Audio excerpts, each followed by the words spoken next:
Alrighty, we are live! Alright, we are live, ladies and gentlemen. Welcome to the video. My second video of the night on your 2 for Monday. Right here, this time, on the main channel, Killer of Demons 66. Oh, baby, 9. Thank you for watching. My name is Peter Joseph, but you knew that already.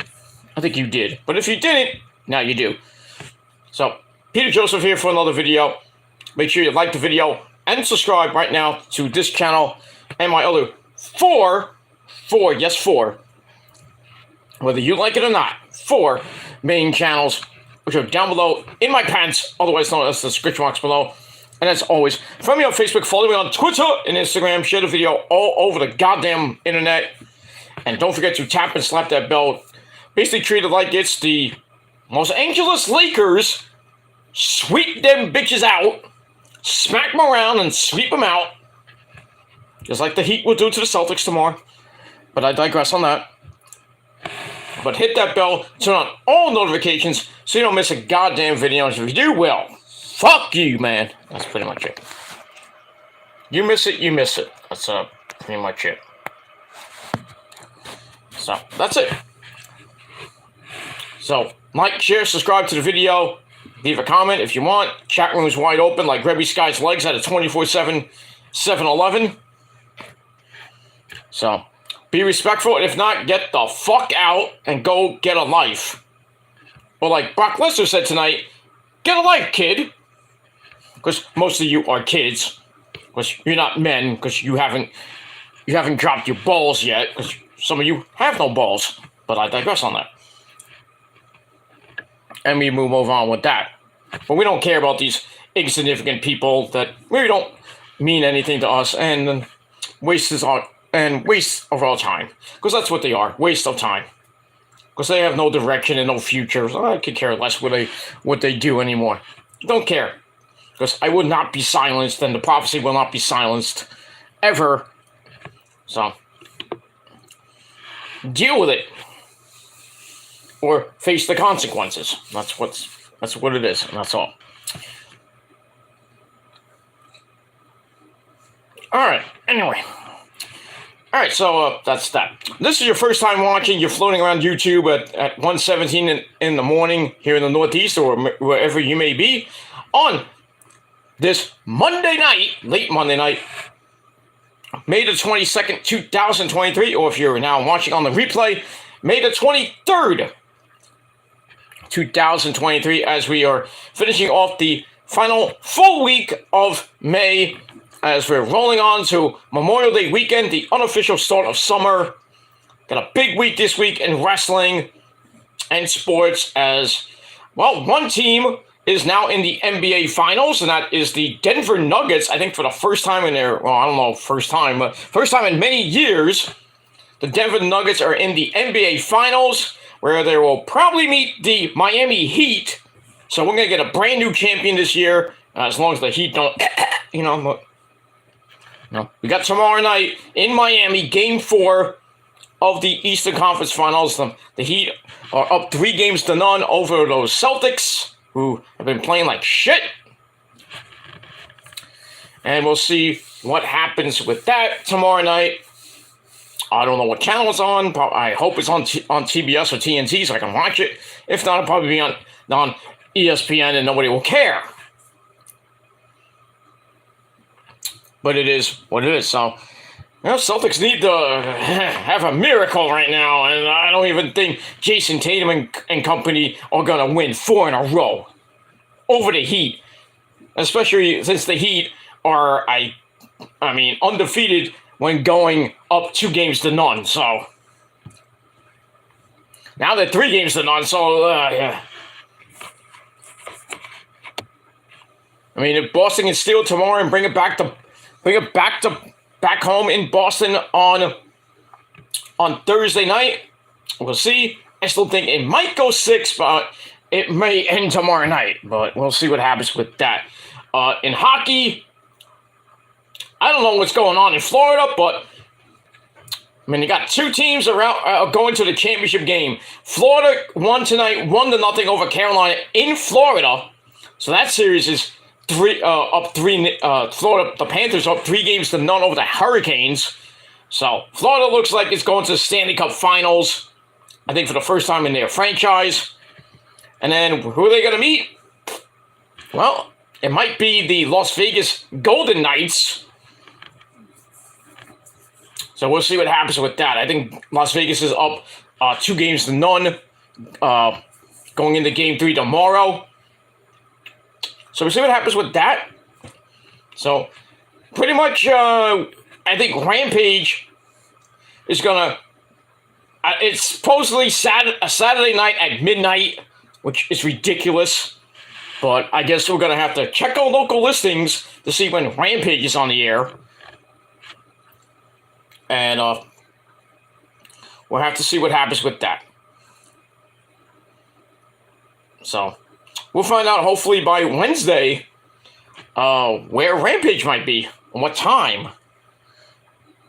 So check wrestling, check the wrestling news, check Ringside News, and especially on TNT Wednesday night for Dynamite, what time and what date it might be for Rampage. It might still stay at midnight on Saturday night, which will suck because the ratings will be really bad because nobody's gonna stay up for Rampage on Saturday night.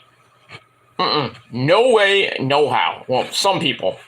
I mean, if you're not doing anything, like most likely I will be, I'll probably watch Rampage, or I might watch it Sunday morning, and then do the review, and then do my predictions for Double or Nothing and NXT Battleground, and then after Double or Nothing goes off the air, I will do that. So it's gonna be a long weekend, ladies and gentlemen, with Night of Champions Saturday afternoon. So I'll do my predictions on Friday, and then my review on Saturday evening, and then we'll see about Rampage if I do it late Saturday night or do it early Sunday.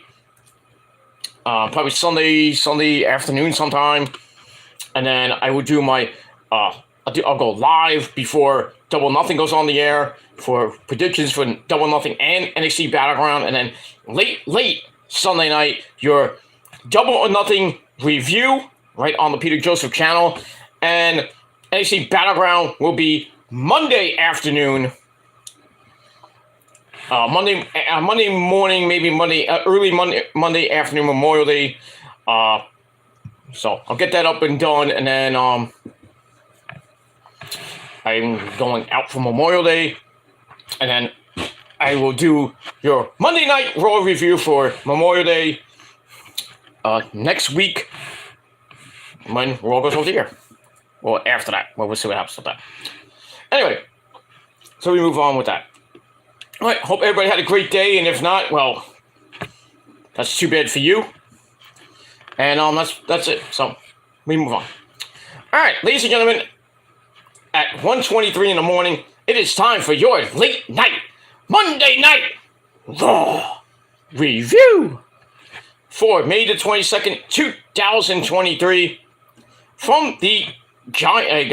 I think it's called the Giant Center in the land of chocolate, Hershey, Pennsylvania. You can smell the chocolate from here. That's all I gotta say about that.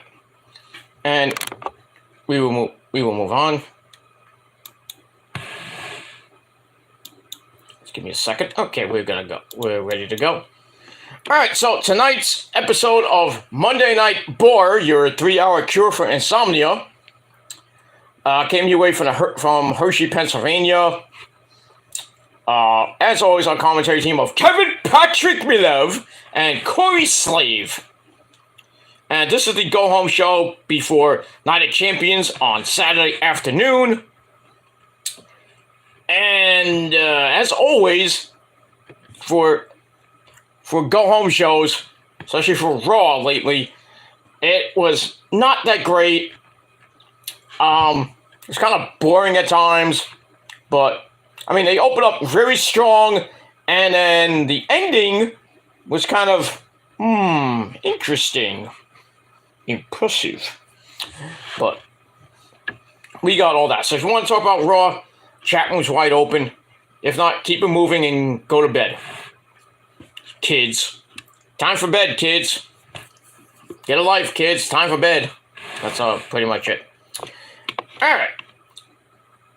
Alright, so we start off the show with Cody Rhodes. Adrenaline in my soul. Cody Rhodes got beat up by a Brock Lesnar and he's a fucking hoe.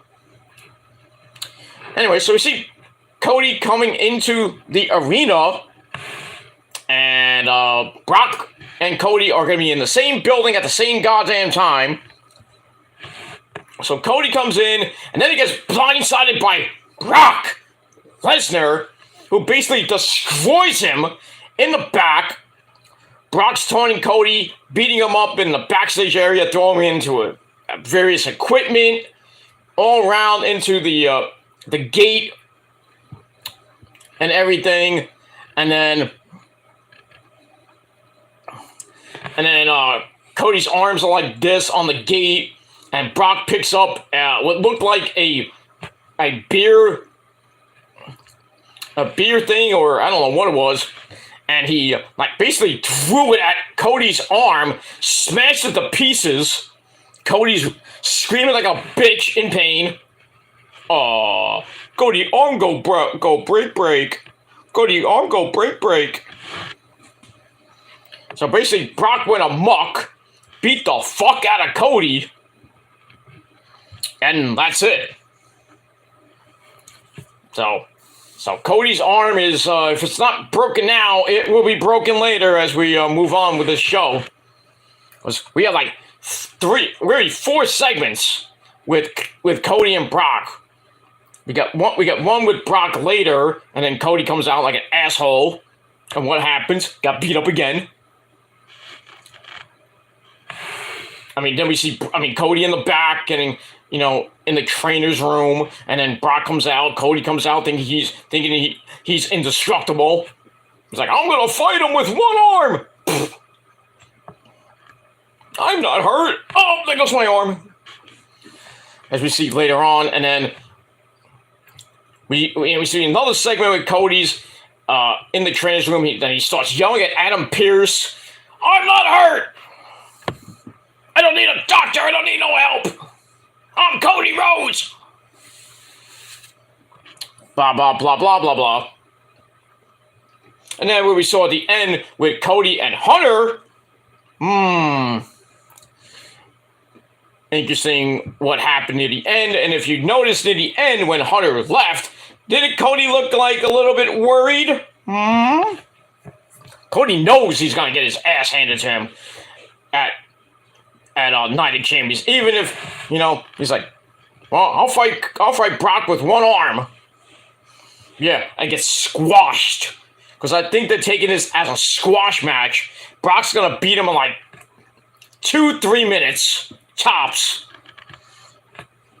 Because I don't think they wanted to save it for Money in the Bank. They really could have saved it for SummerSlam, but I guess they're going to save the third and possibly final match for SummerSlam, and that's when Cody's going to actually beat Brock again and then go on his road to whatever he's going to do next. People still think he's going to face Roman at Mania.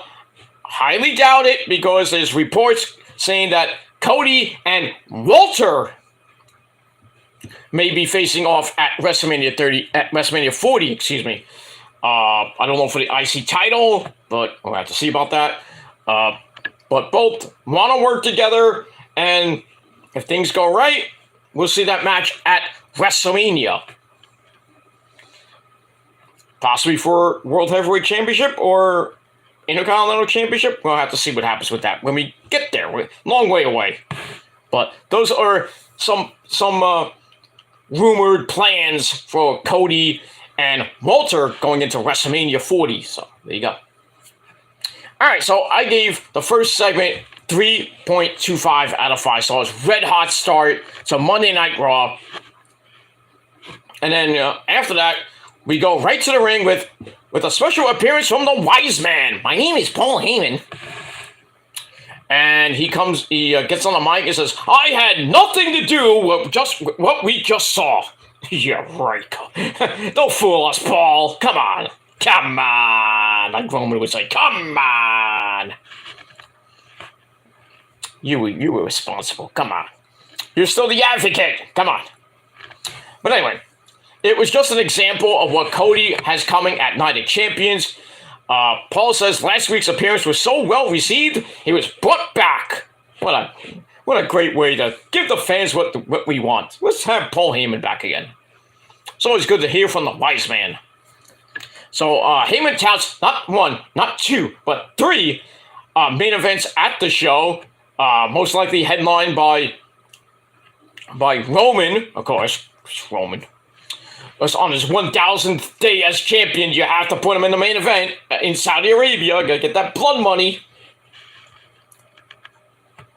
So then he hypes up the match with Solo Mibuki, Solo Sikoa, and the undefeated Universal Heavyweight Champion at 996 days as champ as of right now.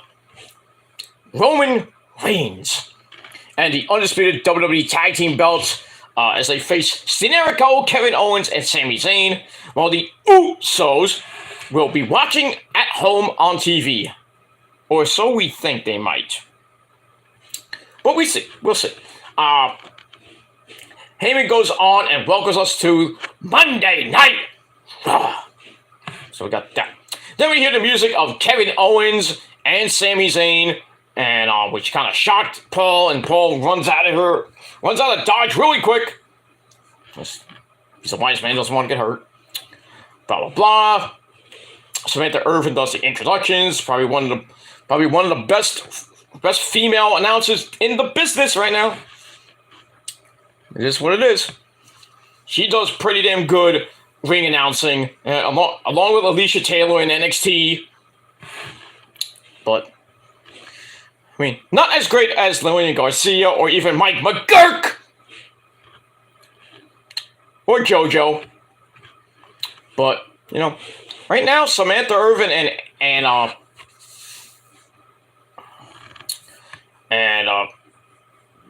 what did I say? Amanda, what's her name? God damn it. Alicia Taylor for NXT doing pretty damn good ring announcing, so. It is what it is. So, if you want to be a ring announcer like them and my Puerto Rican princess Issa, then do it. If you're a female. If you're a male, you can do it too. But you will never be like, like Howard Finkel or anything like that. Well, except me and maybe Joe Cronin, but. Coming down the aisle from parts unknown, the Skeleton. It is what it is. And that's pretty much it. Big ups to Issa. She hurt her back. I don't know how, but she did not do a Raw review tonight. But we'll see her again tomorrow for NXT, we hope. So, just relax. I think Roman goes everywhere. Maybe Roman took a trip to Puerto Rico and did a number on Issa, but I'm talking about Roman the champ, not Roman her dog. But I digress. But feel better, Mommy Issa. We'll see you guys. We'll see you tomorrow. But I would offer my services for a massage because I give good massages. But I digress. And we move on. All right, so then we see what happened on SmackDown with Roman and Solo and Jericho, and then the Usos coming in and really pissing off Roman. And then we saw the LWO beat the Usos thanks to Kevin and Sami's distraction, which did not sit well with Roman. And this Friday night on the Kevin Owens show, Kevin's got Roman and Solo. I would assume that Sami's going to be there too, so we'll hear from them ahead of their match on Saturday afternoon, and we'll see what happens with that. All right, so speaking of Sami came out as well, cracked some jokes. He's like, I never seen a man get out of here so fast like Paul Heyman did. Well, you should know because the orphans in Mexico run really fast away from a guy named you, Generico, right? Arriba, guárdale! Yeah, they run away real fast because Generico steals orphans from the orphanage in Mexico. That's what. Why do you think we have all these migrants coming into America? They're trying to get away from Sami Zayn. That's why. I don't blame them. But just like, can you stay out of New York, please? Just saying. Just saying. No wonder this country is about to go into humongous debt. Why Biden can't fix anything? What do you think Kevin McCarthy, the Speaker of the House, is pissed? Because Biden can't do anything, and the administration is garbage. They want to cut Social Security. They want to cut Medicare. They want to do this and do that so they can pay the debt that they fucking made. Because they want us to borrow from China. Fucking morons.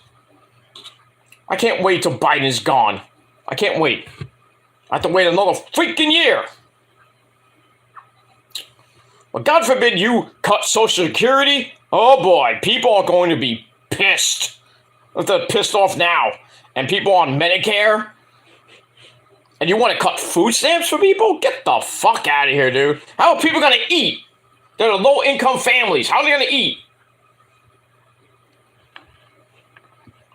How are people going to go to the hospital? They can't get Medicare.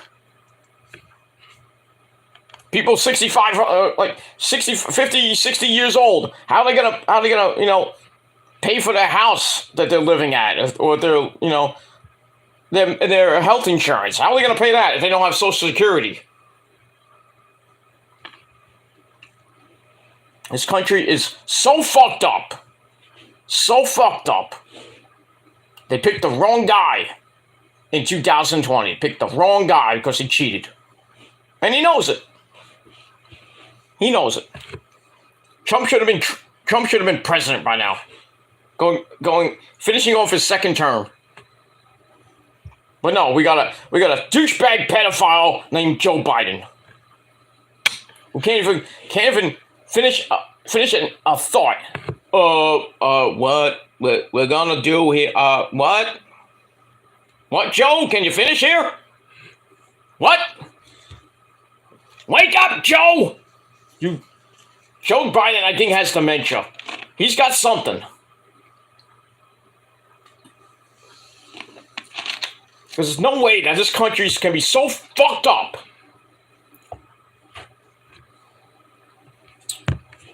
But like that great Van Halen song by Diamond David Lee Roth, Boosie Boosie Up, like Diamond David Lee Roth said, ladies and gentlemen, we gotta roll with the punches to get to what's real.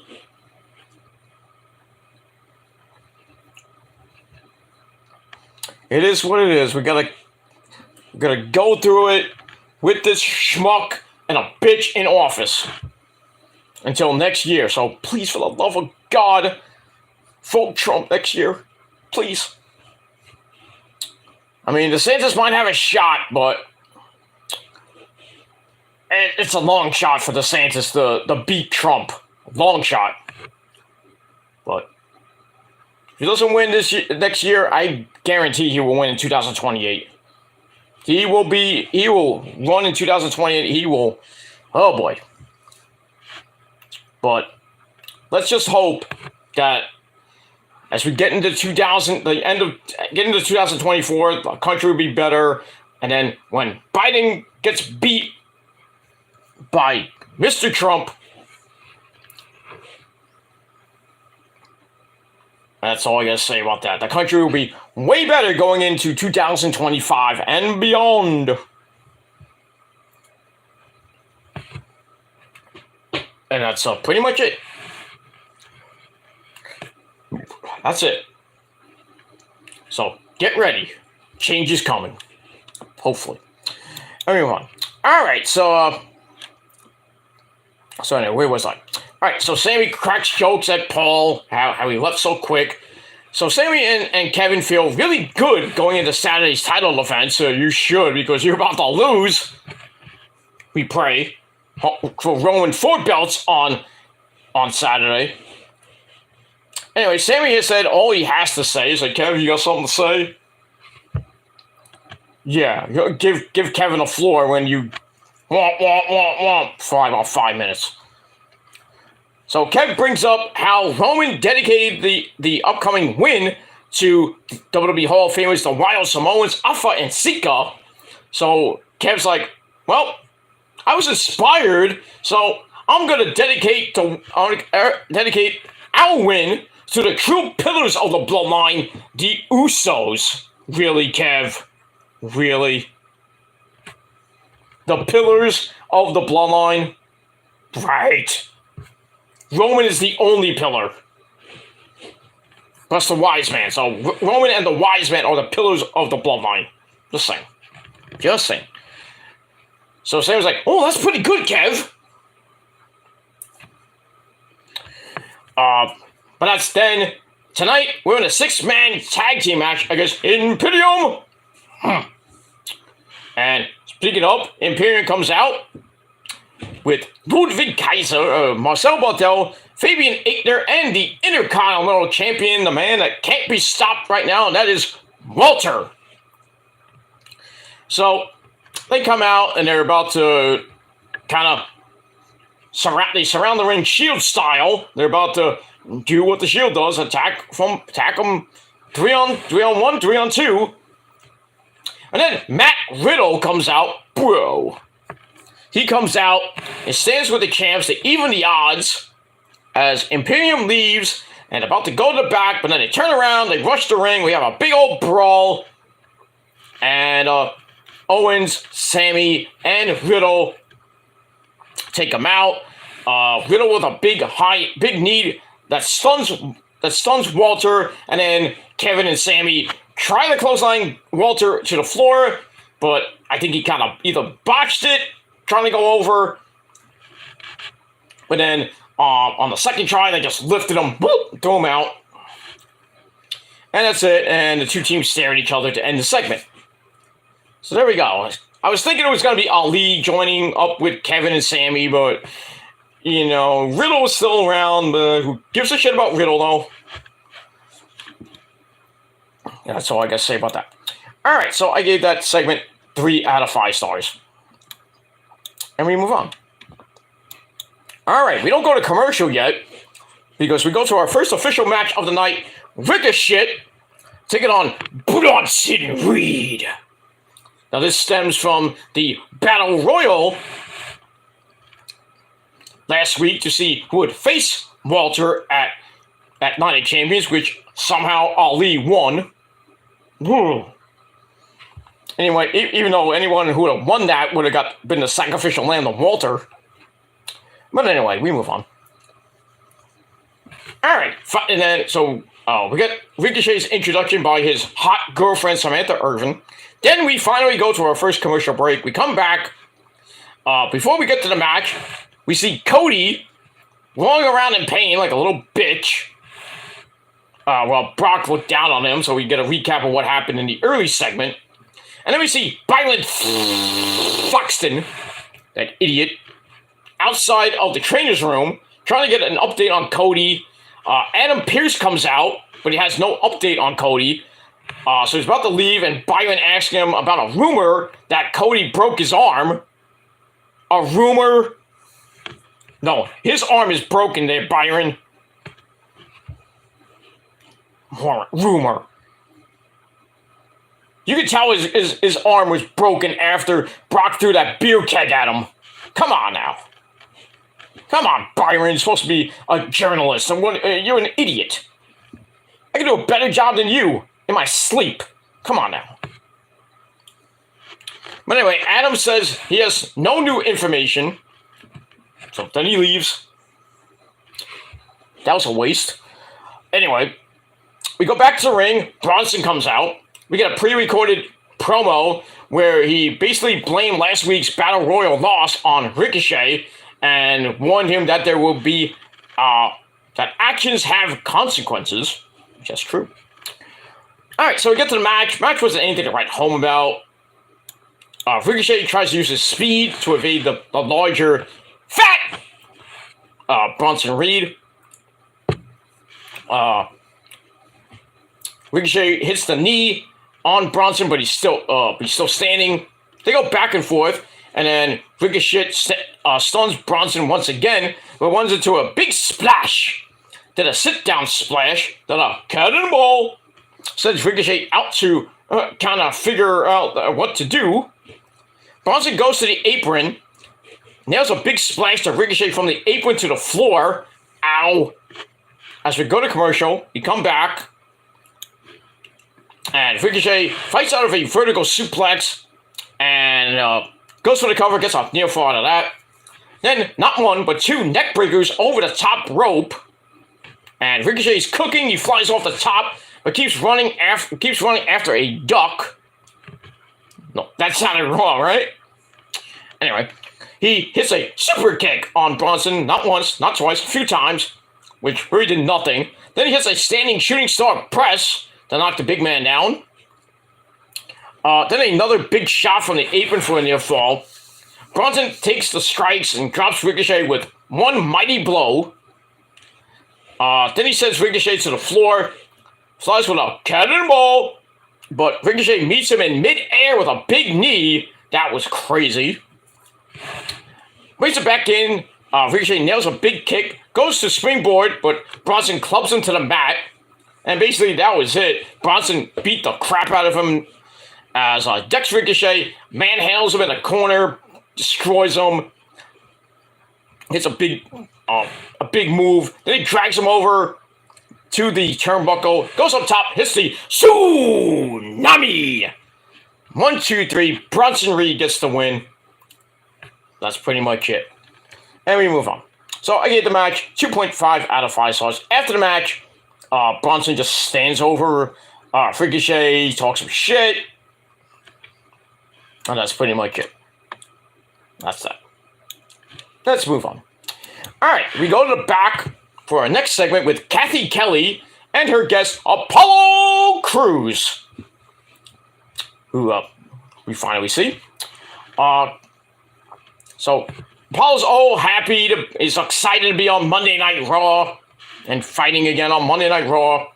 He hopes Cody's okay because that looked really rough, you think? Apollo says, I'd be lying if I didn't say I was excited to be back on Monday Night Raw. And then we see Dom Dom and Rhea Ripley come in. So Dominic says this was supposed to be Rhea's interview time. So she's like, get out of here, Apollo. We don't want to talk to you. Nobody cares about you. So Kathy says Rhea was after Apollo. Couldn't wait 5 minutes? Anyway, so Dom Dom says Mommy Rhea is a busy woman, I bet. Has something to say. So Rhea thanks Dom Dom. Then says Natalya has had a legendary career, but she got in her way. So this Saturday at Night of Champions, she will make an example out of Natalya and make her regret coming to Raw, and she's going to end her legendary career. And then after she's finished, Dom and Apollo have some more words. Apollo asks Dominic what he's going to do about it. And then, as always, Rhea Ripley gets in the middle, says, well, we're going to remind you who runs Raw around here. That's Judgment Day. So Dom's like, yeah, that's right. Yeah, that's right. You tell, Mommy. Yeah. I'm like, okay, settle down, Dom. Anyway. So Dom says, that's right, Mommy. And Apollo says, I can't wait to see you try. So we got later on Apollo Crews versus Dom Dom. Or ex-con Dom. The notorious DOM they're calling him now. Oh my god. Oh my gosh. I don't know. I don't know. I don't know. I don't know what to say. I don't know what to say either. I don't know, Eddie. It's your son. Go figure that one out. Anyway, we move on. So I gave that 2.5 out of 5 stars. All right. After that, we go to the well, I thought it was just part 2, but anyway, we go to part 3 of Corey Graves' sit-down interview with Seth freaking Rollins. This time regarding the undisputed WWE Universal Champion Roman Reigns. And Seth, I like these sit-down interviews where, and I think I thought this was very good. Showed a different side of Seth, who's really not like, oh no, I'm gonna be like, he's like really mean. He was like really humble, told it like it is. I liked it. So anyway, Seth says he loves Roman but doesn't like him. That's brotherhood, right? Okay. He will always have love for Roman, but he has no respect for the person Roman has become. Okay. He says Roman is poisoned by his own ego, and the title is the biggest thing. Where power comes much respect, I guess, or whatever that line is. But anyway, Roman is taking opportunities from others, and that's about as selfish as you can be. What? Okay there, Seth. He's not giving opportunities to people. I know he's holding the belt hostage for 1,000 days, but that's not Roman's fault. That's creator's fault because they have nobody lined up for him. They can take the belt. And it ain't gonna be Cody. It might be Solo, but I doubt it. It's not gonna be anybody anytime soon, Seth. Sorry. And sorry, fans, if you don't like Roman as champ for 1,100 days coming up by SummerSlam. It's like Macho Man Randy Savage once said, you might not like it, but you must accept it. That's it. You don't like it? Too fucking mad. Go watch something else. Go watch AEW for all I care. I mean, as much as I hate WWE at times, I only watch it because of Roman.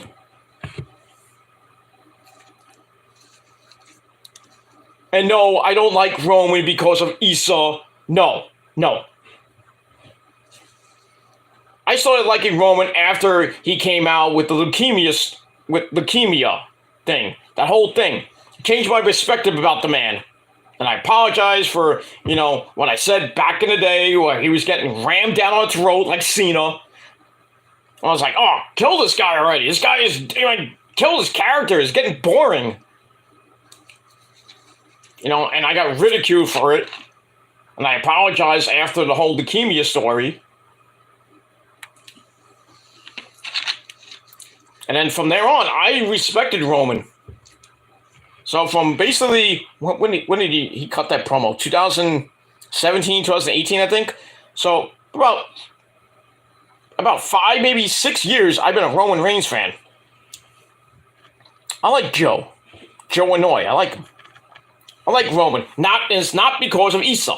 I'm not a freaking Roman Reigns, I didn't like Roman Reigns because Issa likes Roman Reigns. And she liked Roman before I did. She's been with Roman since day one. I've been with Roman since 2018. So your logic fails you again. And I will always acknowledge the tribal chief on Friday nights and all the time. So put up your ones and acknowledge the greatest wrestler of all time. Next to The Undertaker, of course. The number 2 greatest wrestler of all time, Roman Reigns. We the ones. Just like the prophecy, we the ones. And you will acknowledge us. Because that's what you do on a daily basis. When you leave comments on other people's channels that I comment on and stalk and obsess over me, because you acknowledge me. But sadly, I am not going to be acknowledging you motherfuckers anymore. So, keep up the obsession, because it ain't going to go anywhere. And you're not... And that's pretty much it. Keep up the obsession, because I don't care what you people say about me. But it is what it is. You want to bring family into it and harass them, then you're going to go to jail. Bottom line. So, I think it's time to find a new hobby, guys. And somebody else to harass. Because what you're doing is putting other people in danger, and especially people who have kids. So, if you want to go to jail so bad, then then me and others can oblige that for you. So, if you want to fuck up your life, you're 20, 30-year-old people, you want to fuck up your life, then go ahead and do it. Because I don't need to waste my time with you insignificant people that I'll never, well, I really don't care about. That's it. Anyway, we move on. All right, so Seth says he loves Roman, but Roman's, kind of an egomaniac with the title is, driving him insane and everything. And Roman's not giving opportunities to people, and that's kind of selfish. And then Seth says he will become champion so we can all forget about Roman. No, we'll still talk about Roman as long as he's still the champ there, Seth. So then Cody asks what Raw can look like with Rollins on top. So Seth says Raw can be the land of opportunity for change. It can push the industry forward. And he goes on and says that he doesn't want to jinx himself, but he feels pretty damn invincible going into Night of Champions. He's at the top of his game. Well, you got AJ to worry about. I mean, and, I'm glad that they when they showed the video of this, that they showed their Ring of Honor match in 2006 before he was even Seth Rollins, when he was known as Tyler Bate. Not Tyler Bate, sorry, Tyler. Oh, God damn it. Tyler Black. That match was good back in 2006. That was an amazing match. Tyler won, of course, but it is what it is. I don't think they haven't fought since, really. Look at that. So Seth says, I'm at the top of my game. Cody asks why Night of Champions is different. And Rollins says, this is it. So we'll see what happens with that. I mean, there's so many ways that this match can go. I mean, Seth's doing Captain America 4, so he might be taking time off to film the movie. So I don't know if they're gonna give him the belt while he's the champ and doing that stuff. They're gonna give it to AJ, who's ready to, carry the banner for WWE, become the World Heavyweight Champion for the third time.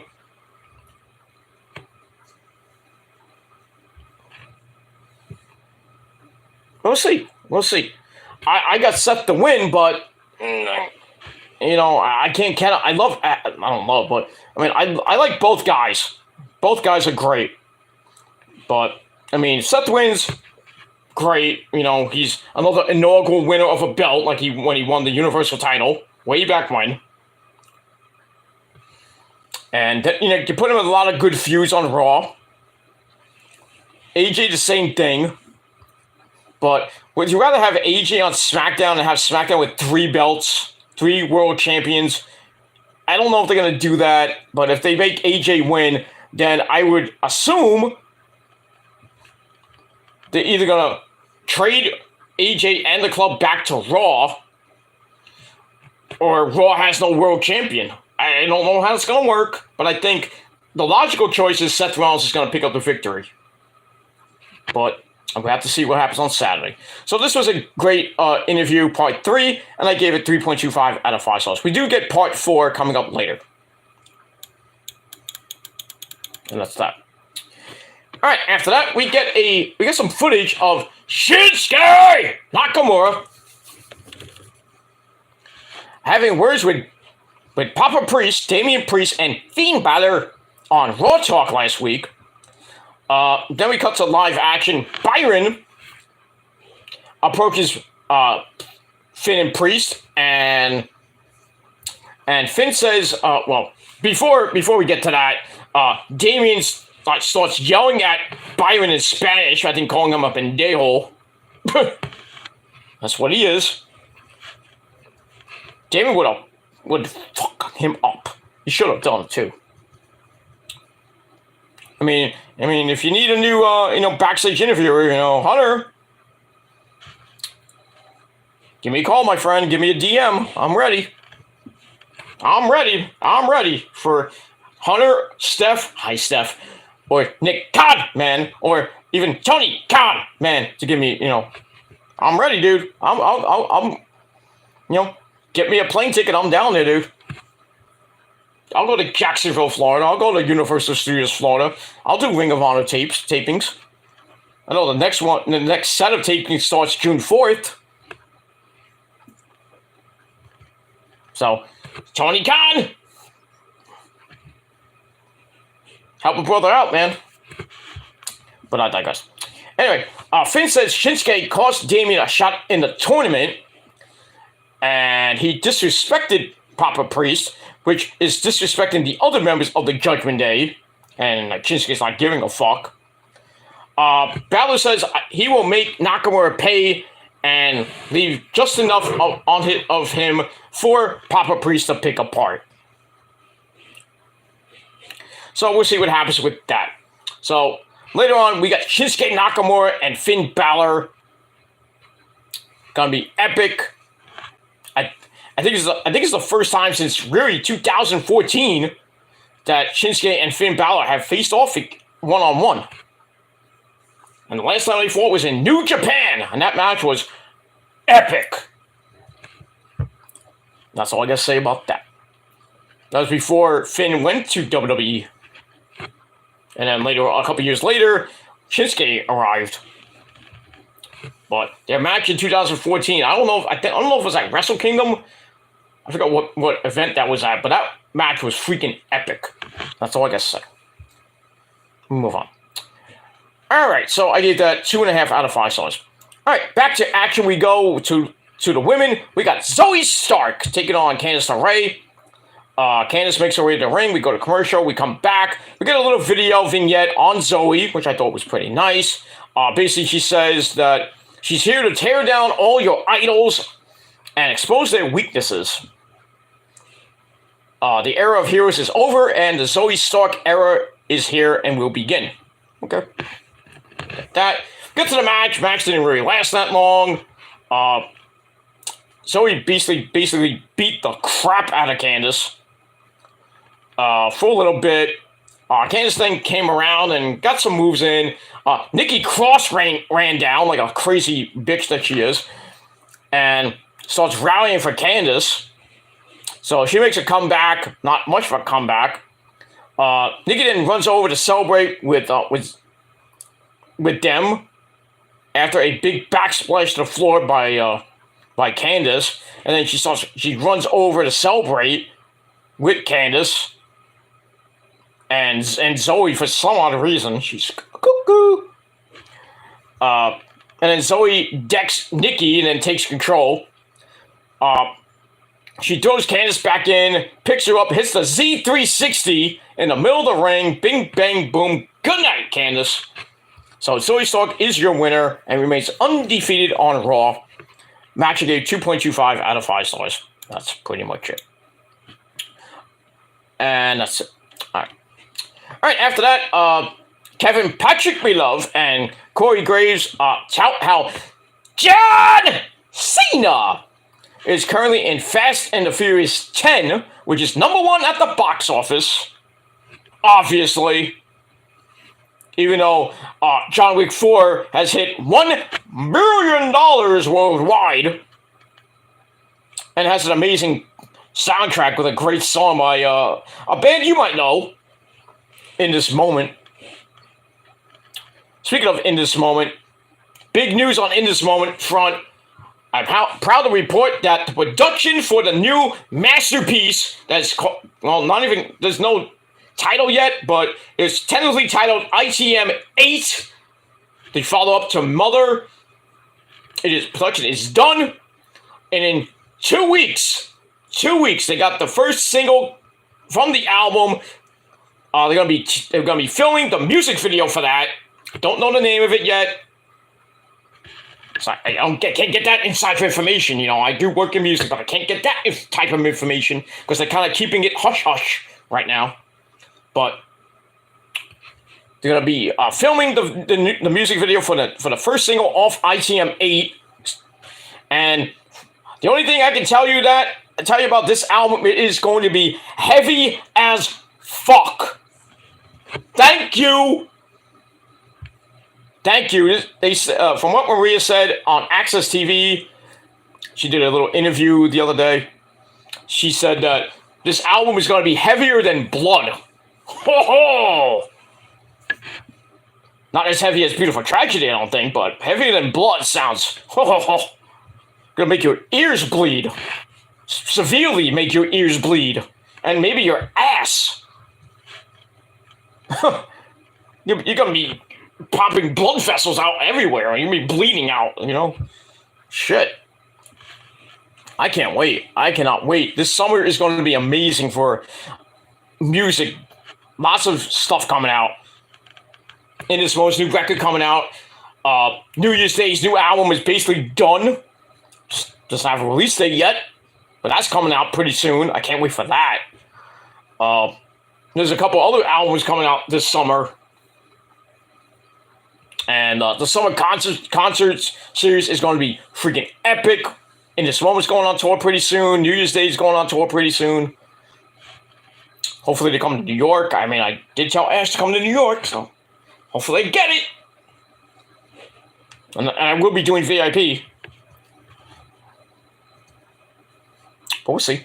But, you know, later on in October, Ozzy's going to be on tour. Well, not on tour, but he's going to be doing the Power Trip Festival with Iron Maiden. Metallica's going on tour with Pantera. Oh, Jesus. Oh, I wish I was going to that, but I can't. It's too much money for that shit. Come on now. I'd love to go, but, you know, I have to sit in God's country for that. Especially if it's at MetLife Stadium. I mean, I wouldn't care sitting in, like, the upper deck at MetLife Stadium. I can still hear James, you know, go, yeah, we're gonna play fast, we're gonna play furious. Ooh.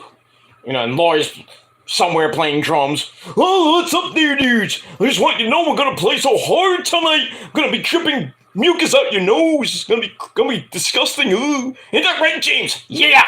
You know, ooh. You know.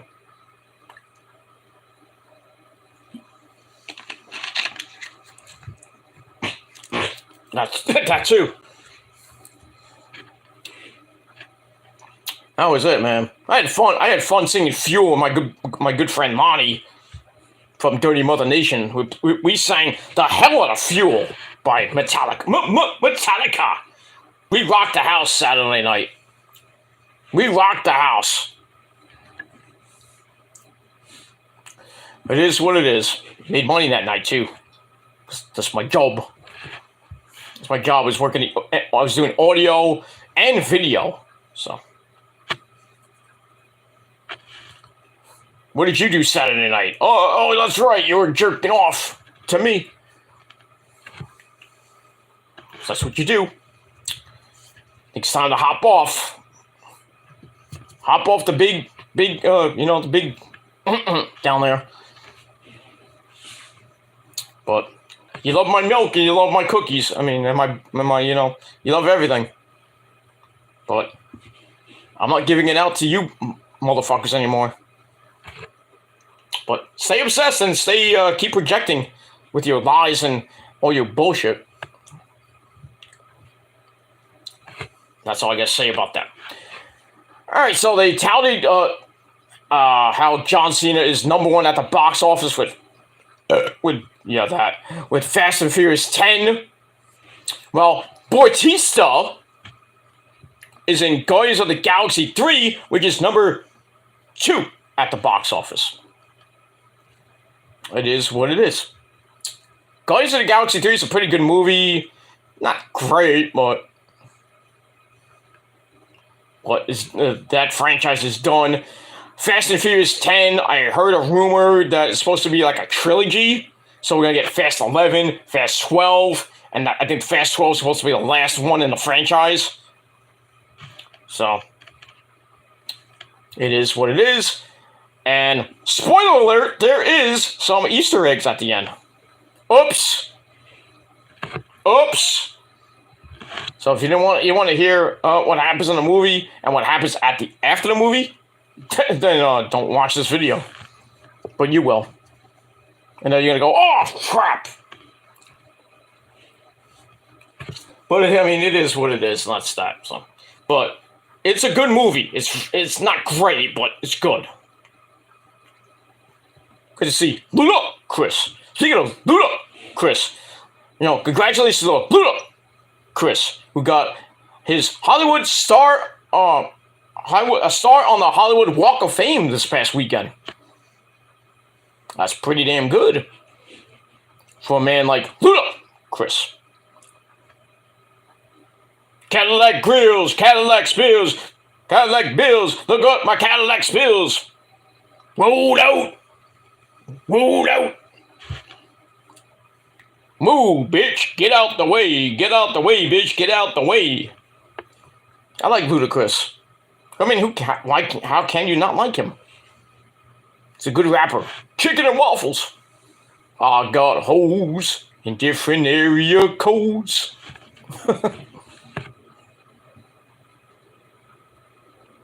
Good shit. Ludacris is the man. That's all I gotta say about that. So big ups to him. Hollywood Walk of Fame. Gotta love it. Alright, so we get that, but nobody cares about Bautista. Nobody gives two fucks about John Cena. And then that's pretty much it. But go see those movies. Go out and do something with your life. Kids. And that's that. Anyway, after that, we go to Byron Saxton in the gorilla position.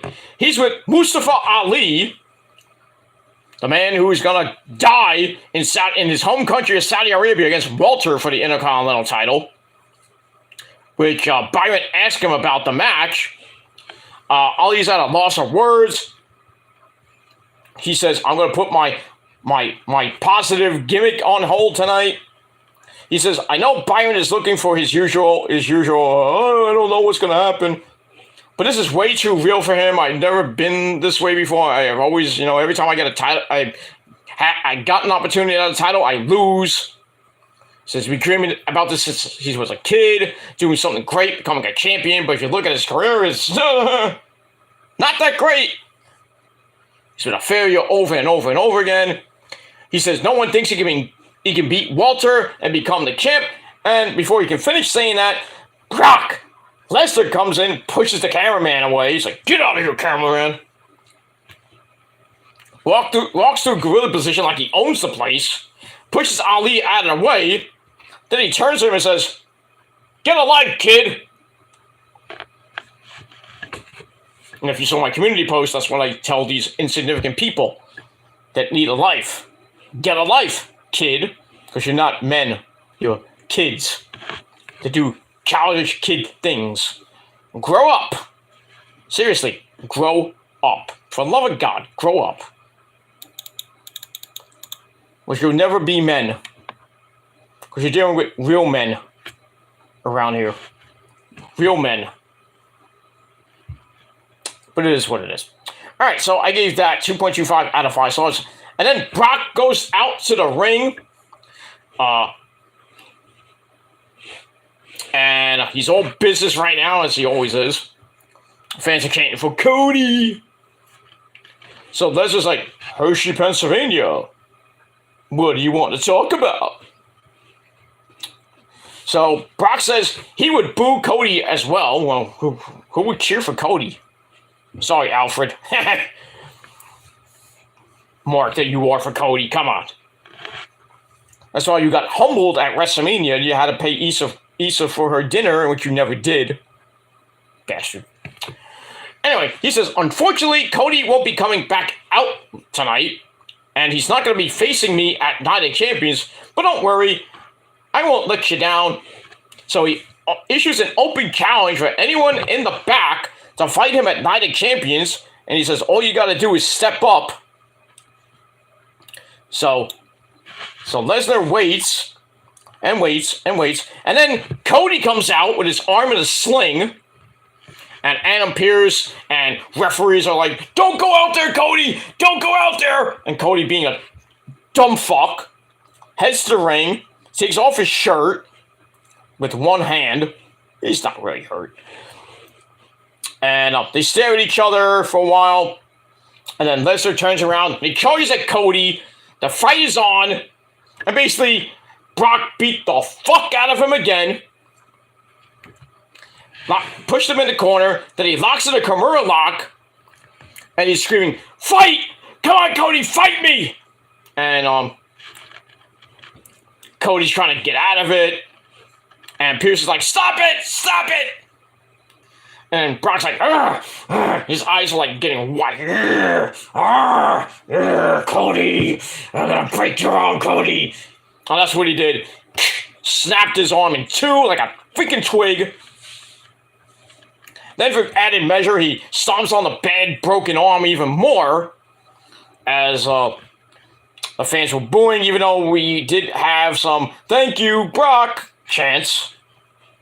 But even though there was, they probably piped in a whole bunch of boos, morons. And then Lesnar says, "I'm done. I'm going home." Heads to the back, and then Pierce like, get the medic, get on there." So then medics come and look after Cody's. Basically, his arm is shattered, broken, destroyed. He's a mess. So Cody, you're washed. You're done. It's over. Pretty much. Time to give up, Cody. Just give up. You're not going anywhere. And you're not going to be Brock at Night of Champions. Sorry. That's that. Alright, so I gave that 3.5 out of 5 stars. And that's it. We go to commercial, we come back, we see a recap of what just happened. Alright, then we go to our next match, Tag Team Action Playa. Where we have the Alpha Academy. Chad Gable, "Oh, thank you! Sheesh! Oh, thank you!" And Otis with the lovely Sophia Cromwell, Maxine, too. Coming out, and she's looking fine, as always. They take on the Viking Raiders, War Machine, whatever you want to call them. Eric and Ivar with Valhalla, Sarah Logan at ringside. Match wasn't anything great. It's also with Eric and Chad Gable. Eric with a big forearm takes over on Gable. Ivar comes in for more of a beatdown. They beat on Gable as the fans are trying to cheer Gable on. Gable tries to turn it around. Eric spin kicks him down for a near fall. Then thrust in the corner. Ivar comes back in, hits a big splash on the Gable for a near fall. But Gable was able to fight both men off. Gets the hot tag to the big fat man Otis. Comes in, runs wild on both men. Slams Ivar. Then he drops Eric. And he hits the Caterpillar, which somehow, I guess now, Sophia Cromwell likes now. Anyway, Ivar fights Otis off. Chad Gable comes in, but Eric hits a big knee strike. Knocked him out. And then Valhalla, Sarah Logan just starts yelling at Sophia Cromwell, who just it's like, "Ah!" and leaves. Leaves like a little bitch.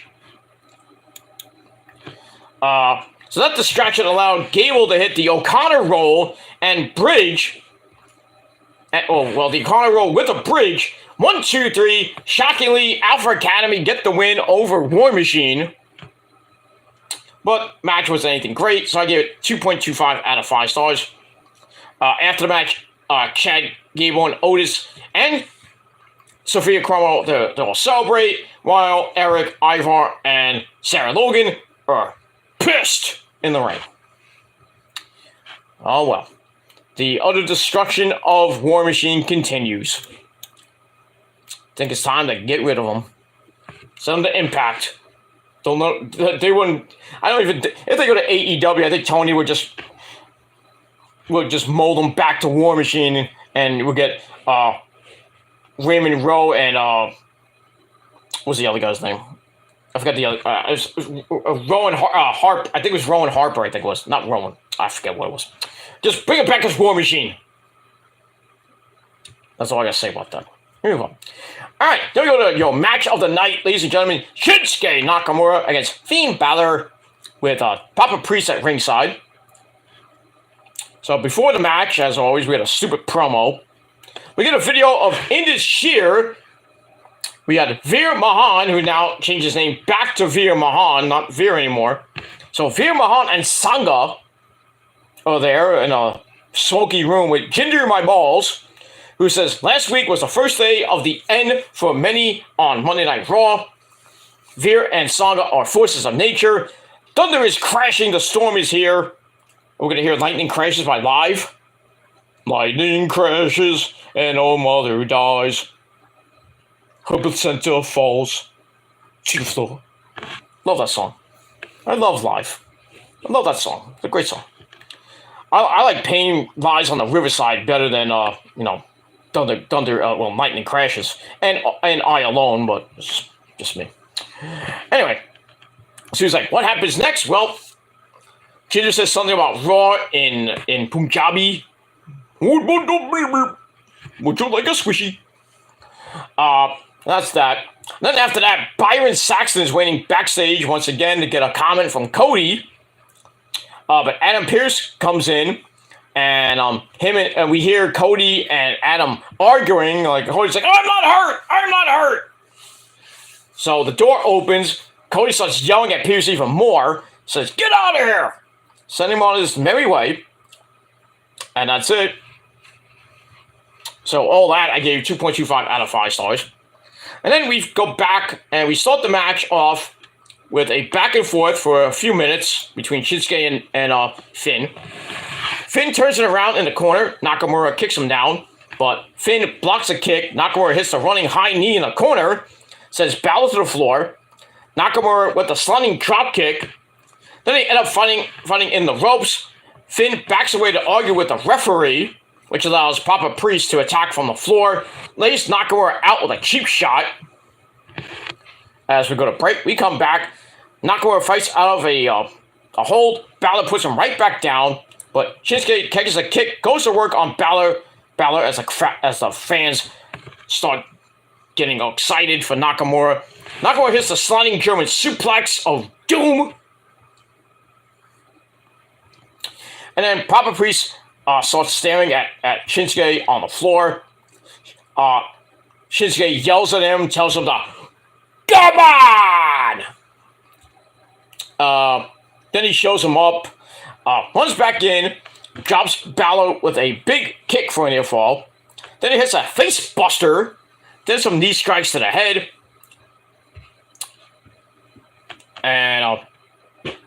And then both men are fighting back to their feet. There was a knockdown, and then both men start fighting back to their feet as the referee starts counting them out. Priest puts Balor on the Priest pulls Balor to the floor as the fans start booing. Shinsuke goes outside, attacks Damian Priest, beats him against the barrier. Then he clotheslines him into the timekeeper's area, but that caused Finn Balor to come out of nowhere with a running dropkick from behind into the barrier. Ow. And then Finn brings Shinsuke back in. Goes up top, hits the coup de grace. 1, 2, 3. Finn Balor gets the win. Thanks to Damian Priest. And once again, Judgment Day is basically undefeated on Raw. They can't be stopped. They run Monday Night Raw. So Finn Balor gets the win. Match was pretty good. Gave it 3.5 out of 5 stars. That's that. After the match, they stand tall. Then we go to replays. Blah, blah, blah, blah, blah, blah. So maybe we're starting a Shinsuke Nakamura Damian Priest feud. I'm all for that. And we'll see what happens with that after Night of Champions on next Monday night on Raw. Also, next week, we got the start of the Money in the Bank qualifying matches. And on SmackDown as well. So, we're going to get that. So, good that they're starting off real quick right after after Night of Champions. We're going to get the Money in the Bank because that's like 4 weeks away after that. So, we're going to get the qualifying match to see who's in the match. Now, I don't know if it's going to be a 6-man, a 7-man, or even an 8-man with the men. The women, I don't know if it's going to be the same or it might be less people in it, but I'm hoping Eli Drake gets in it and he qualifies. I don't know who else might qualify. I would think maybe Ricochet. Maybe Xavier. I was going to say Kofi, but maybe Xavier Woods.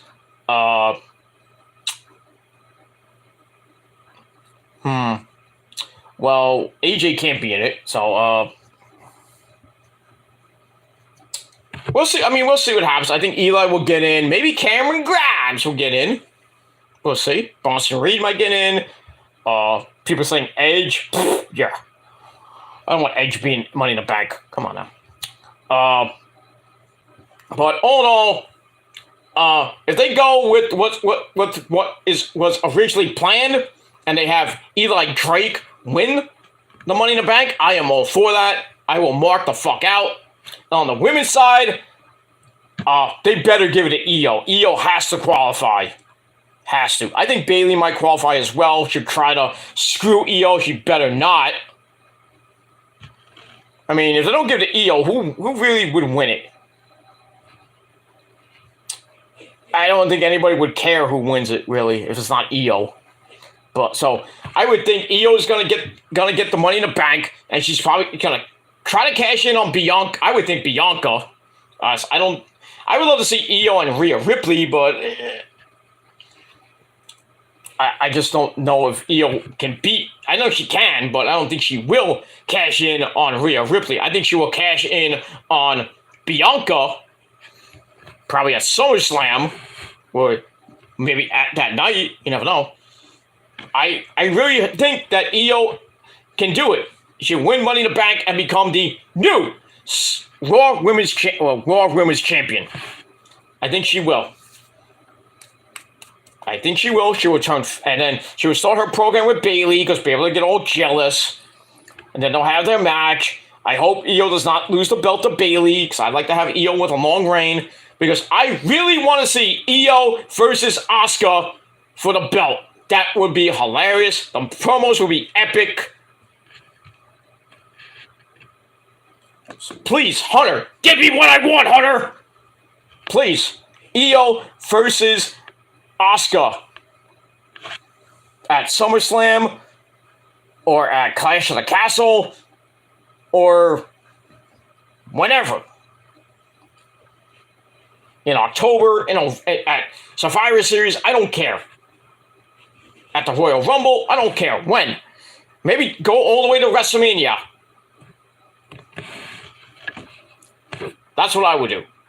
Io versus Asuka at WrestleMania 40. That would kick humongous ass. And then on the other side, you got Rhea Ripley versus Bianca probably. Bianca will maybe win the Royal Rumble again. Or have Becky win the Royal Rumble. And then have Becky versus Rhea Ripley for the SmackDown Women's Championship at WrestleMania. Go with that. But we'll see. We'll see what happens with that. All right, but like I said, Money in the Bank qualifying matches begin on next Monday. So we got that. All right, move on. All right, then the announcers talk about Liv Morgan and Raquel Rodriguez relinquishing the tag team belts since Liv broke her shoulder. She's going to be out a long time, I think about 6 months. Dakota Kai is going to be out 6 to 9 months with a torn ACL. She got surgery on it. Ugh. So my thoughts and prayers go out to Liv and Dakota Kai. Hopefully a speedy recovery. And I'll come back by the end of the year or by Royal Rumble. But we'll see what happens with that. Speaking of Raquel, we go to the ring with our next match. I thought the tag team belts were going to be on the line this week, but I was right as on my last review that the tag team belts, a fatal four-way match, will be next week on the program. So we got Raquel and a partner of her choosing against Ronda Rousey and Shayna Baszler, against Bayley and Io, and taking on the Mean Girls, Sonya Deville and Chelsea Green. So speaking of Sonya, Raquel is taking on Sonya in her next match. We see what happened last week with Ronda Rousey and Shayna Baszler attacking Raquel. So we see that. So then Sonya and Chelsea come out, the Mean Girls. This match didn't last that long. Basically, almost felt like a squash match for Raquel. She beats Sonya with a Chicana bomb. 1, 2, 3. That was it. And match gave 2.25 out of 5 stars. After the match, Chelsea comes in for a little beatdown, but Raquel stands her ground anyway. And then Shotzi Blackheart comes out, makes the real save, and Raquel's like, "What the fuck are you doing out here?" And then Shotzi hits a suicide dive through the legs of Raquel. That was pretty nice. And then afterwards, they're like, "Yeah, we're gonna be partners." Oh, okay. But I already told you that spoiler a couple days ago. So, there you go. So we move on with that.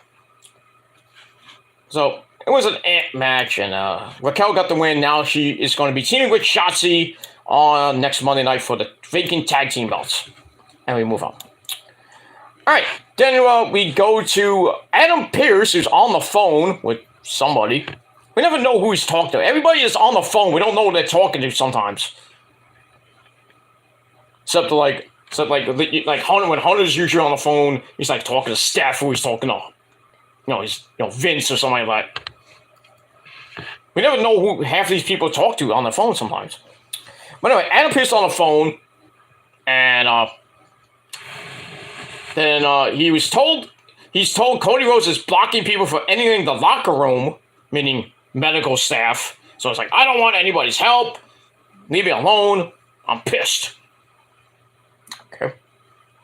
So basically, he's like, I don't know what to do. I guess the guy on the phone said, handle it. He says, I'll see what I can do. And that's that.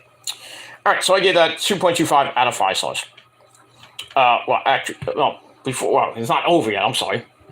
Anyway, so he hangs up the phone, and the lovely Trish Stratus, she comes in looking like $1 million freaking bucks, and she talks to Adam and tells him how she made time in her busy schedule.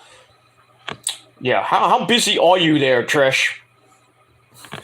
Besides your kids and your hubby and, Canada's Got Talent or whatever it's called.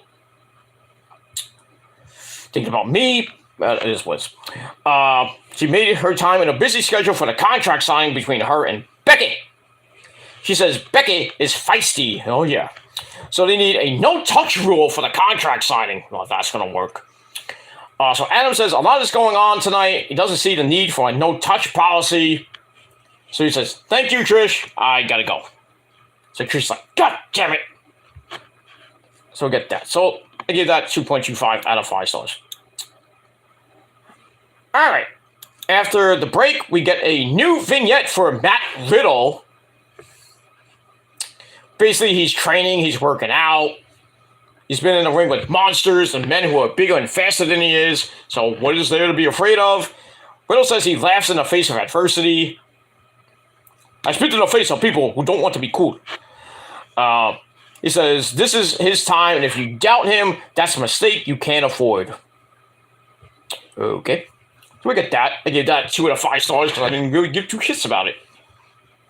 Let me move on. All right, then we have Corey Graves, or Corey Slave, in the ring for the contract signing between Becky, the man, Becky Lynch, and the beautiful Hall of Famer Trish Stratus. So Becky comes out to a big pop. Gives a shout out to Hershey, Pennsylvania. The man has come to Hershey. And says, we got business to discuss. Discuss the issues. Becky calls Trish to the ring. Then she signs the contract. After a little bit, Trish finally comes out, looking like it's still looking fine.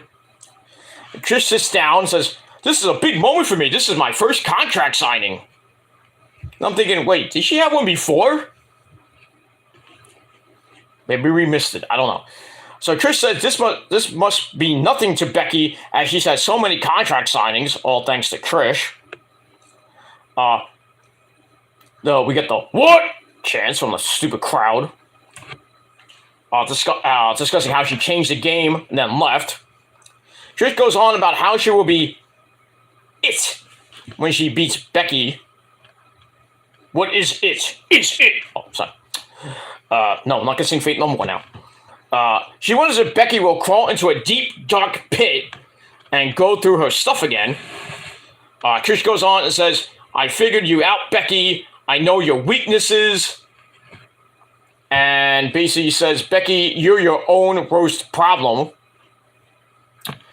Then she says this is her first contract signing and Becky's last. And then she finally signs the contract. And then Becky cuts an amazing promo. Goes on about Trish being scared, not just of being hit, but how Becky is better than her than she ever was, and time is passing all of us by. She thanks Trish for being everything that she never wanted to become. And then she goes on and says that she can overcome regardless.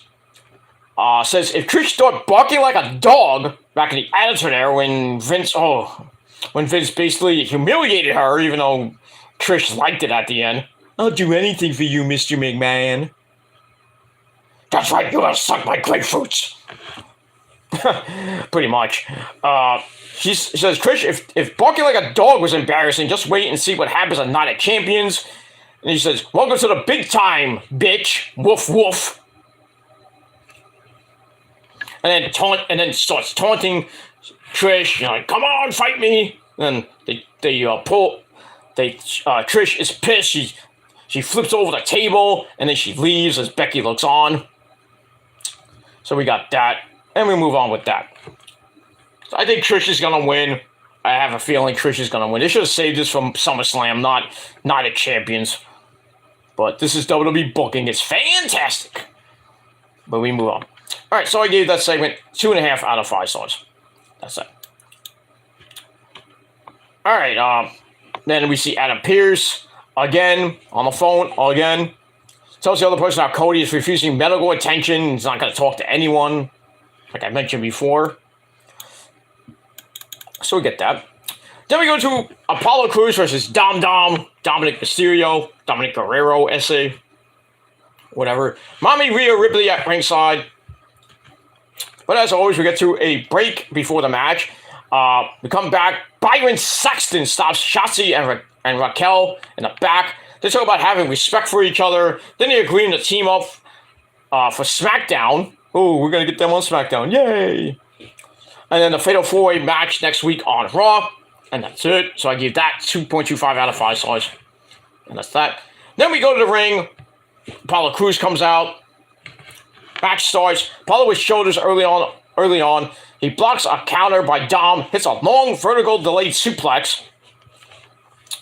And brings him to the corner. Dominic kicks out of the corner. But Apollo presses him high in the air. Then throws him down to the mat. But Dominic then stalls on the ground, kicks Apollo with a cheap shot off the distraction by Mommy Rhea Ripley. Then they go back and forth, but Apollo goes to the top, gets caught, and turned upside down, and then Dominic stomps a mud hole in his ass. But Apollo tries to turn around Dominic with some ground and pound, and then Apollo does come back, catches another crossbody attempt in midair, then a big slam. He hits a top rope crossbody block for a near fall. Dom tries to come back and has Apollo up for the 619. Apollo avoids it, pulls Dom to the floor, hits him right in the face with a right hand. Then Mommy Rhea Ripley gets in the way, causes a distraction. And then that led to Dom sidestepping Apollo and sending him face first into the ring steps. Ow! And then he was done. Dom gets in the ring. Referee's counting Apollo out. Gets to 9. And then Apollo runs in real fast at 9.559 or 9.9999999. 10. Gets to the ring, and then Dom comes off the top rope with the Eddie Guerrero frog splash to the back, which he went long. He long darted on him and hit the frog splash. Goes for the cover. 1, 2, 3. Apollo was taken out by a steel chair that the referee didn't see or somehow saw. I don't know what happened there. But Dom gets the win, and that's pretty much it. So I gave that match 2.25 out of 5 stars. And that was it. I think that Dom should have took the count out. But I think Apollo was dumb for getting back in the ring and taking the frog splash for the pin. But so I don't know if it was a botch or what it was, but Dom gets the win and we move on. That's that. All right, then we get a video on the phenomenal AJ Styles for the finals of the WWE World Heavyweight Title Tournament. So that match is going to be great, and we'll see what happens with that. All right, then we go to the final part of the sit-down interview with Cody Slave and Seth Rollins. This time, Rollins said it's time for a change. You didn't say like Owen Hart said it. I am not a nugget. Enough is enough, and it's time for a change. Can't even grow my beard in. Anyway, he was never pegged to be that guy, so it made him want it more. And then Rollins says that this is what he's always dreamed of. It's given him a life beyond his wildest dreams. He just wants to see it be, the best it can be in the Army. No. He says this new title is it. He's putting his chips all in, no pun intended, giving the match all that he has. And then Seth says, he is the change we've been waiting for, and he wants to be that guy. So we'll see what happens on Saturday. I think Seth will be that guy and win the World Heavyweight Championship. And that's pretty much it. So that was pretty good. Gave it 3.25 out of 5 stars. All right, after that, we go to your main event of the evening. 6-man tag team action. We have Imperium, Walter, Marcel Barthel, and Fabian Aichner taking on Matt Riddle and the Undisputed Tag Team Champions Dean Jericho, Kevin Owens, and Sami Zayn. All right, get that. All right, so we go to break, then we come back with the start of the match. So it starts with Marcel Barthel and Sami Zayn. Marcel gets the upper hand, stomps away at Sami in the corner. But Sami gets the tag to Riddle, but he gets knocked down. And then Fabian Aichner comes in, keeps control. He goes from corner to corner, beating the crap out of Riddle. But he runs into a big kick, then Riddle with a good rig slam. And then Walter comes in for probably what everybody wanted, was Riddle and Walter. So they go at it. And Walter smothers a takedown on those with big kicks. Then he kicks the legs out of Riddle and chops Riddle to death. Ugh. Those chops are like lethal. Not Jay Lethal, but it's lethal. So we're going to commercial. We come back. Imperium is still in control. And Walter's all alone with Riddle. Works him over. Starts taunting Sami and Kevin. But Riddle fights back up. He explodes to his feet. That was Walter with a big knee strike out of nowhere, kind of stunning the champ. And then Marcel Barthel comes in, takes Sami out by yanking him to the edge of the apron. Riddle goes for the pin, but kicks out at 2. Walter with a huge slam on Riddle as a follow-up. But Riddle comes back with more offense on Walter, back and forth as we come back from the break. And then Kevin Owens starts unloading on Fabian Aichner, stomps away and plays to the crowd. He's kicked. He gets kicked, but he clotheslines Fabian Aichner, lands a kick, and then a corner cannonball for a near fall. Goes up top, but has to kick Marcel Barthel away on the apron. Goes for a power bomb, but Fabian Aichner blocked it. And then Marcel Barthel and Fabian Aichner hit a double team high-low on the apron. Ow. Sends Owens to the floor. Should go to another break. Come back. Owens comes back, hits a big frog splash to Fabian Aichner. Gets the hot tag to Sami, who runs wild on Marcel Barthel. Knocks Walter off the apron. And then Sami with a Michigan driver for a near fall. And then they go back and forth. Sami with a big blue thunder bomb. And as always, and only once, it gets a win. But as we have seen in the past, it gets a near fall. Sami then sends Marcel Barthel out, but Walter beats him down with some lethal chops again. Oof. And then goes for another chop. Sami hits another blue thunder bomb for another near fall. As Fabian Aichner came in just in time to make the save. I think all chaos starts as Riddle and Fabian Aichner go at it. Fabian catches Riddle, turns around to a stunner from Kevin, and then Marcel Barthel sends Kevin to the floor. Sammy clotheslines him to the floor as well. Goes for the hell of a kick on Walter, but Walter puts him in a sleeper hold, circa 1921. Sammy starts fading, but Riddle comes in, hits a floating bro to the back of Gunther's head. Ow. To break that up. And then Fabian Aichner swings and misses like the New York Yankees. And Sammy launches him into the corner with the exploder. Goes for the hell of a kick, but Walter once again grabs him. Kevin comes in and super kicks Walter. Riddle with a big jumping knee to him. He goes on and sends Walter over the announce table. Did that hit Corey Graves? Damn. Sammy then launches Marcel Barthel back to the floor with a big backdrop. And then Fabian Aichner goes for a corner clothesline. Sammy then nails a hell of a kick out of nowhere he hits the hell of a kick. The fans going nuts. He tags in Kevin, who goes up top, hits the Swanton Bomb. 1, 2, 3. Matt Riddle, Kevin Owens, and Sami Zayn get the win over Imperium. Match was fun. I gave it 3 out of 5 stars. After the match, both teams recover, stare each other down. That's pretty much it. Then we have about 5 minutes left, so I was like, oh, yeah, they're going to go to Cody. Probably doing something with Cody. So that's what we do. We go to the locker room. Cody is broken, beaten. He's done. And then somebody knocks on the door, tells him, I don't need any help. Leave me alone. And then Hunter comes in, the game, Triple H. He sits down next to Cody. He says, Cody, I understand where you're coming from and know what you're trying to do, but I also know you understand the position you're in, and I need you to get medical attention. Cody's like, I don't need any doctors, blah, blah. Hunter says, well, if I look at it, your arm is broken, dude. Everyone can tell your arm is broken. Even the guy in the 15th row smoking a joint knows that his freaking arm is broken. And Cody knows damn well that your arm is broken. I can see it on your face.